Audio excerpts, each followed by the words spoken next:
Thrive and Evolve Book Club. We are reading the book The Science of Getting Rich by Wallace D Wattles. This is chapter 3, Is Opportunity Monopolized? No man is kept poor because opportunity has been taken away from him, because other people have monopolized the wealth and have put a fence around it. You may be shut off from engaging in business in certain lines, but there are other channels open to you. Probably it would be hard for you to get control of any of the great railroad systems. That field is pretty well monopolized.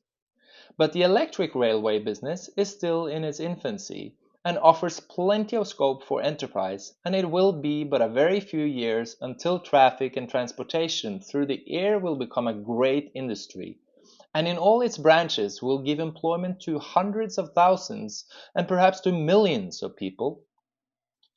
Why not turn your attention to the development of aerial transportation instead of competing with J.J. Hill and others for a chance in the steam railway world?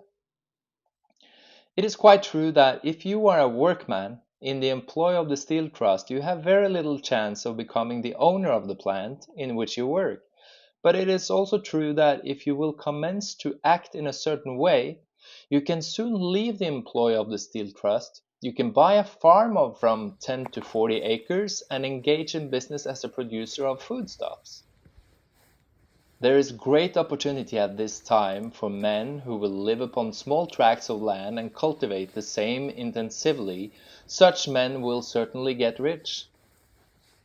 You may say that it is impossible for you to get to the land, but I am going to prove to you that it is not impossible, and that you can certainly get a farm if you will go to work in a certain way.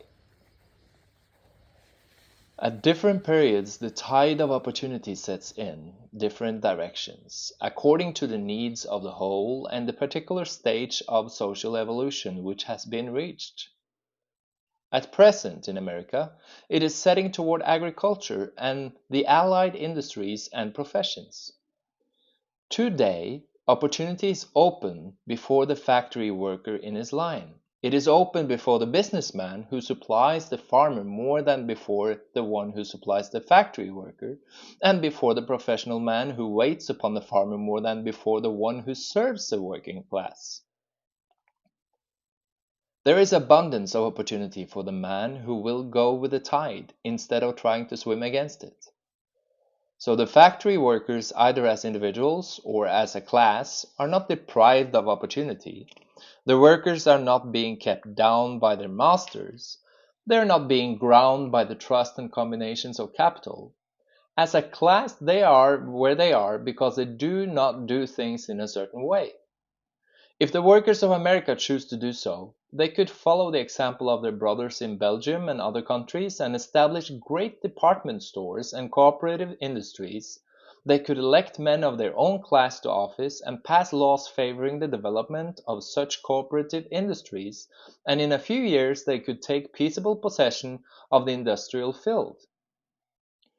The working class may become the master class whenever they will begin to do things in a certain way.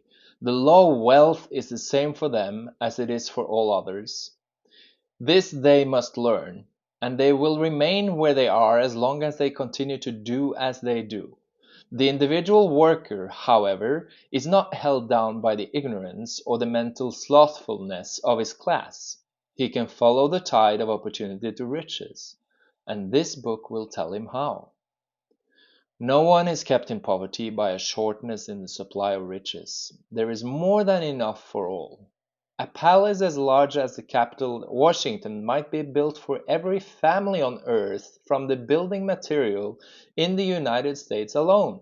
And under intensive cultivation, this country would produce wool, cotton, linen, and silk enough to clothe each person in the world finer than Solomon was arrayed in all his glory, together with food enough to feed them all luxuriously.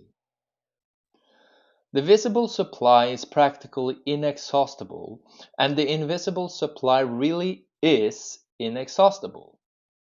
Everything you see on earth is made from one original substance out of which all things proceed.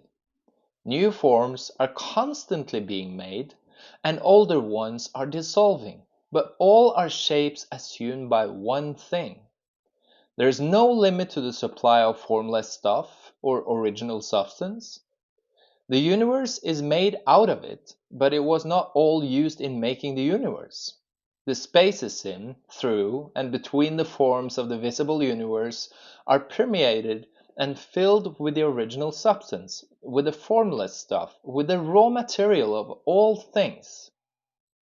10,000 times as much as has been made might still be made, and even then we should not have exhausted the supply of universal raw material. No man, therefore, is poor because nature is poor, or because there is not enough to go around. Nature is an inexhaustible storehouse of riches. The supply will never run short. Original substance is alive with creative energy and is constantly producing more forms. When the supply of building material is exhausted, more will be produced. When the soil is exhausted so that foodstuffs and materials for clothing will no longer grow upon it, it will be renewed or more soil will be made. When all the gold and silver has been dug from the earth, if man is still in such a stage of social development that he needs gold and silver, more will be produced from the formless. The formless stuff responds to the needs of man. It will not let him be without any good thing. This is true of man collectively. The race as a whole is always abundantly rich, and if individuals are poor, it is because they do not follow the certain way of doing things which makes the individual man rich. The formless stuff is intelligent. It is stuff which thinks. It is alive and is always impelled toward more life. It is the natural and inherent impulse of life to seek to live more. It is the nature of intelligence to enlarge itself, and of consciousness to seek to extend its boundaries and find fuller expression. The universe of forms has been made by a formless living substance, throwing itself into form in order to express itself more fully. The universe is a great living presence, always moving inherently toward more life and fuller functioning. Nature is formed for the advancement of life. Its impelling motive is the increase of life. For this cause, everything which can possibly minister to life is bountifully provided. There can be no lack unless God is to contradict himself and nullify his own works. You're not kept poor by lack in the supply of riches. It is a fact I shall demonstrate a little farther on that even the resources of the formless supplies are at the command of the man or woman will act and think in a certain way.